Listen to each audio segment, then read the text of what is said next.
반갑습니다. 송주준입니다. 이번에 이낙연 전 대표가 귀국을 하면서 민주당 내부적으로 굉장히 시끄럽죠. 아무래도 이제 친명계 쪽에서는 부담이 느껴질 것이고 비명계 쪽에서는 이낙연을 중심으로 다시 이제 뭐 문재인 세력이 결집할 수 있다.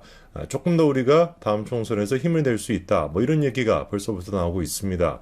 우리 입장으로서는 뭐 땡큐겠죠. 이낙연이 됐거나 뭐 누가 됐든지 간에 다양한 인간들이 민주당 내부에 등장을 해서 조국도 좀 등판했으면 좋겠다라는 바람이 있습니다.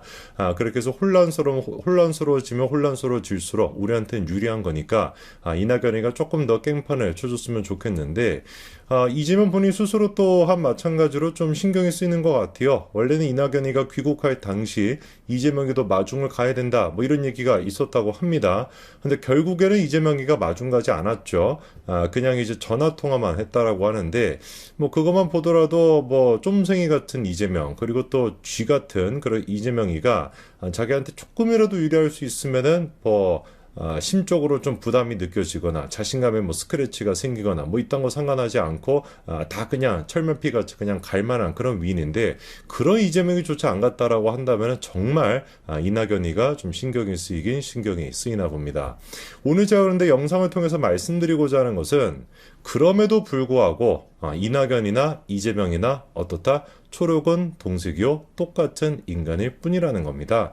민주당 내부적으로 뭐 갈등이 만들어지고 오케이 그거야 뭐 우리한테는 뭐 플러스 요소가 될 수가 있으니까 그 차원의 그냥 역할밖에 이낙연이가 못하는 것이지 이낙연이 됐거나 이재명이 됐거나 고놈이 고놈이기 때문에 사실상 민주당의 변화 뭐 혁신 이런 거는 그냥 아예 기대를 안 해도 되겠죠. 근데 되게 재미난 요소 한 가지가 있습니다. 불과 이제 한 3년 전까지만 하더라도 그러니까 대선이 한창 이제 막 이렇게 달아오르고 있었던 그 시기만 하더라도 누가 도대체 대권 후보가 돼야 되는가 요거를 놓고 이재명과 이낙연이 아주 이제 살벌한 전쟁이 있지 않았습니까? 그 과정에서 나왔던 얘기가 굉장히 흥미로워요. 오늘 제가 그래서 영상을 통해서 그거에 대한 이야기를 좀 말씀드리고자 하는데 일단 이재명이 이런 얘기를 한 적이 있습니다.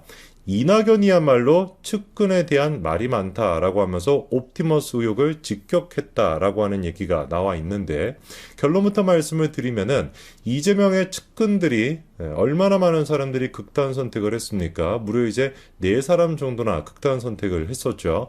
근데 이제 이재명이 하는 얘기는 야 우리 측근들, 내 측근들은 문제가 되지 않는다. 오히려 누가 문제가 된다라는 거에 이낙연의 측근이 문제가 된다. 이런 얘기를 했습니다. 놀랍게도 이낙연의 측근 또한 마찬가지로 극단 선택을 한 적이 있어요. 그리고 그 극단 선택을 했던 배경이 옵티머스와 연관이 돼 있는 게 팩트가 맞기는 맞습니다.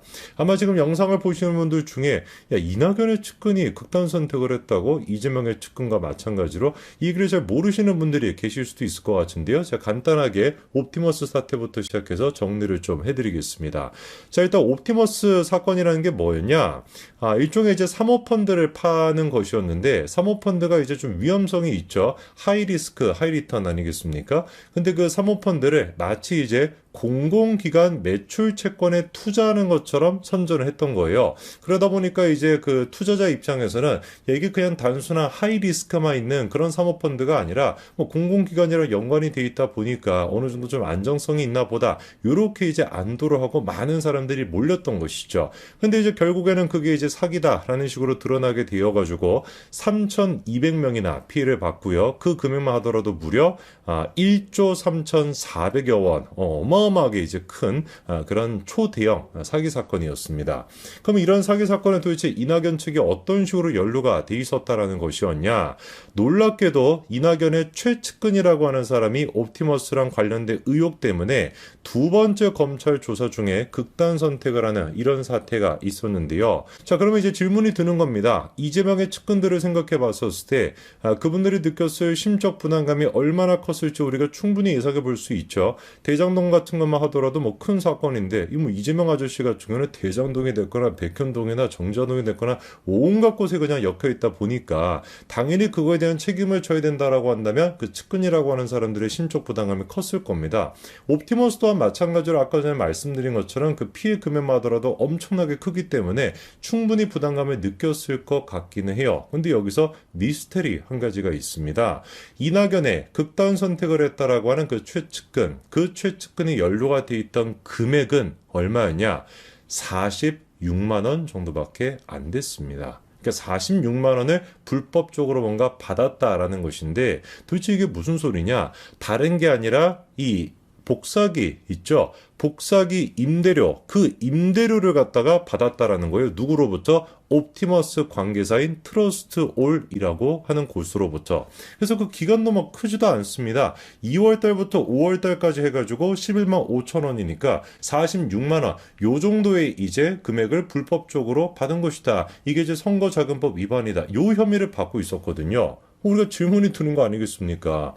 아니, 암만 그래도 그렇지. 46, 그것도 뭐 현금, 아니 뭐 현금으로 받았다라고 할지라도 뭐 46만 원 정도밖에 안 되는데, 그거를 가지고 처벌을 받을 수 있다라고 해도 극단 선택을 한다라는 게 비상식적이지 않겠습니까? 그러다 보니까 이게 좀 미스테리다. 뭐 이런 얘기가 나왔었는데, 이후에는 좀 추가적인 얘기가 나왔었죠. 김지현 옵티머스 대표의 지시를 받아 이낙연 대표의 서울 사무실에 소파 등 1,000만 원 상당의 가구와 집기를 제공했다라고 하는 진술까지도 이 사람이 했었습니다. 그러니까 로비를 했다라고 하는 사람이 내가 이낙연한테 이낙연 측에게 이런 식으로 1,000만 원 정도의 가구와 집기를 제공했다. 이렇게 이제 진술을 했던 것이죠. 사실 그렇다라고 해도 저는 조금 고개가 갸우뚱해집니다. 1,000만 원에다가 복사비까지 한다면 아까 전에 46만 원이었으면은 이 정도를 가지고 극단 선택을 한다. 이 약간 좀 납득이 안 되는데 이번에 그 최측근이라고 했던 사람이 누구였는지를 보니까 이낙연이 그 전남지사 아니었습니까? 그때부터 시작해가지고 계속해가지고 이낙연을 이제 섬겼던 사람이고 그리고 당시에도 이낙연으로 인해가지고 실형을 선고받은 적이 있었어요. 그게 이제 뭐냐? 경선 과정에서 권리 당원들의 당비를 대납한 혐의로 징역 1년 2개월을 선고받았던 적이 있던 그런 사람이었습니다. 그러니까 이낙연을 과거에 돕다가 실형을 선고받은 그런 전력이 있던 사람이다 보니까 그것 때문에 약간 심적 부담감이 느껴져가지고 극단 선택을 했다라고 볼 수도 있습니다만 제가 오히려 생각하기에는 왜 한창 이제 그 옵티머스라고 하는 게 민주당 쪽의 인사들과 연루가 돼 있다라고 하는 의혹이 있었죠. 그리고 그거를 생각해서 그런지 뭔지는 모르겠습니다만 여의도의 저승사자라고 불렸던 남부지검의 그 합동수사당 그거를 추미애가 또 폐지를 시켜버리지 않았습니까? 놀라운 기적의 논리를 그때 꺼냈었죠. 부패의 온상이다. 부패를 수사하는 것이 부패의 온상이다. 뭔 근거가 있는지는 모르겠지만 부패를 수사하는 것, 여의도의 저승사자다라는 별명이 있는 합수단을 갖다가 부패의 온상이라고 하면서 폐지를 시켜버렸거든요.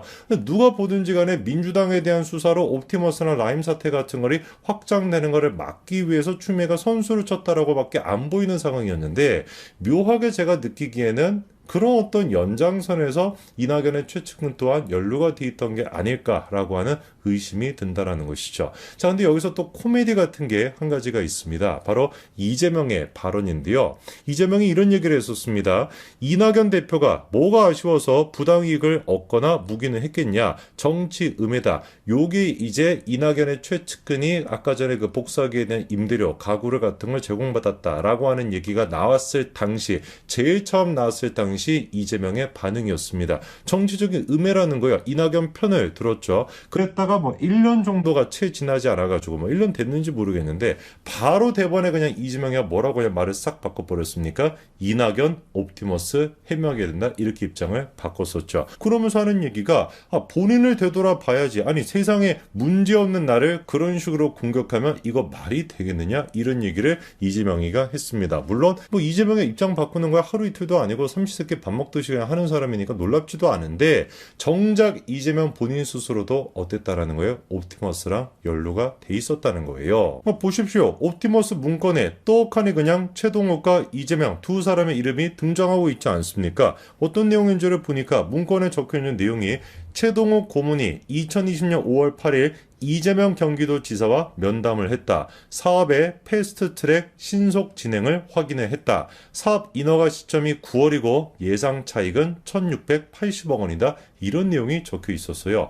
이거에 대해서 최동욱이 됐거나 이재명이 됐거나 뭐 인간들은 문건이 과장되어 있는 것이다, 거짓이다라고 얘기를 하는데 세상 천지에 거짓을 하겠다라고 하는 사람이 다른 것도 아니고 그런 문건에 적혀 있는 내용이 날짜까지 나와 있고요. 언제, 몇 월 며칠에 만났다라는 얘기까지 있고 사업이 어떤 식으로 진행이 될 건지 방법까지 나와 있고 그리고 구체적으로 사업이 언제 시작이 될지에 대한 얘기 그리고 어떤 이익을 거둬들일지에 대한 얘기를 거짓말로 한다? 글쎄요, 저는 잘 모르겠습니다. 그러나 한 가지만큼 우리가 분명히 알 수가 있겠죠. 옵티머스에 대해 가지고 이재명이 됐거나 이낙연이 됐거나 분명히 뭔가 구린 구석을 있을 것이다. 그게 이제 추미애에 대한 방해 공작 뭐 이런 것 때문에 제대로 된 수사가 이루어지지는 않았습니다만, 한 가지 제가 희소식 아닌 희소식을 말씀을 드리면은 2013년도 1월달 올해죠, 그렇죠? 올해부터 시작해가지고 남부지검 합동수사단에서 다시 이제 옵티머스 사건에 대해서 살펴보고 있는 상태 아니겠습니까? 한번 좀 지켜봐야 되겠죠. 그렇게 문재인 정권에서 묻으려고 했던 옵티머스 사건, 이 사건의 배후에 누구 이름이 등장하게 될지, 또다시 이재명과 이낙연 두 사람의 이름이 총선을 앞두고 터져나오지는 않을지 벌써부터 저는 기대가 됩니다. 여기까지 말씀드리겠습니다. 감사합니다.